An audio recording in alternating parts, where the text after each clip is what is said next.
ఉమ్మడి ఆంధ్రప్రదేశ్ రాష్ట్ర రాజకీయాలలో మార్చిన మహోన్నత నేత నందమూరి తారక రామారావు అని తెలుగుదేశం ఎమ్మెల్యేలు కొనియాడారు.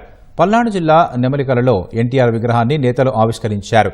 సినీ రంగం నుంచి వచ్చి ముఖ్యమంత్రిగా పేద ప్రజల సంక్షేమం కోసం పాటుపడిన ఏకైక నాయకుడు ఎన్టీఆర్ అంటూ ఆయన సేవలను స్మరించుకున్నారు. సినిమా కెరీర్ మొదలుపెట్టి నా దేశంతో ఆపివేసి తెలుగుదేశంని స్థాపించి ఎంతో మందికి రాజకీయ జీవితాన్ని ఇచ్చిన మహానుభావుడు ఎన్టీ రామారావు గారు. 83లో పార్టీ పెట్టే రోజుకి నా వయసు 5 సంవత్సరాలు. ఆ రోజున ఎన్టీ రామారావు గారు ప్రచారానికి వస్తుంటే ఎక్కడికి వచ్చినా మేము కాలినడకన పోయి వెళ్ళేవాళ్ళం. ఆ తర్వాత చంద్రబాబు నాయుడు గారి ప్రోగ్రామ్స్ కానీ అట్లా వెళ్తూ ఉండేవాళ్ళం.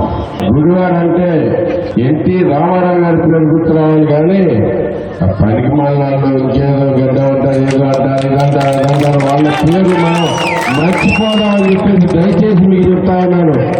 ఆ స్టిల్ పెట్టినా ఒక డైలాగ్ చెప్పినా ఒక మాట మాట్లాడినా ప్రజల గురించి ఆలోచించిన ఆయన లేని వేరు. ఆయన మళ్ళీ పోల్చడానికి వ్యక్తులు కూడా ప్రపంచంలో ఎవరో లేరు అని చెప్పేసి మీ అందరికీ తెలియజేస్తున్నాను. ఆస్తులు సమాధానం ఇస్తే రెడ్డి గారు మాత్రం 86 తర్వాత పెళ్లైన సోదరి కోళ్ళకి ఆస్తులు సమాధించుకోవాలంటే అది ఇవ్వకుండా, చట్టాలంటే గౌరవం లేదు, సాంప్రదాయాలంటే విలువ లేదు, రాజ్యాంగం అంటే పాటించకుండా నాకు ప్రతిపక్షం ఇవ్వలేదండి. ఇప్పుడైనా నిజాన్ని గుర్తెరిగి ఈ సోదరికి ఆస్తి ఇచ్చి ఎన్టీఆర్ చేసిన చట్టాన్ని అమలు చేయాల్సిన బాధ్యత జగన్మోహన్ రెడ్డి కూడా వర్తిస్తుందని తెలియజేస్తూ జగన్ మమ్మల్ని విమర్శించారు, మనందరిని విమర్శించారు. జగన్మోహన్ రెడ్డికి ఉన్నదా 1000 రూపాయలు పెన్షన్ పెట్టడానికి 5 సంవత్సరాలు పెట్టింది అతనికి. మనం పెన్షన్ 4000 రూపాయలు ఇస్తూ ఎరియర్స్ పెన్షన్ కూడా మనం ఇవ్వగలిగాం.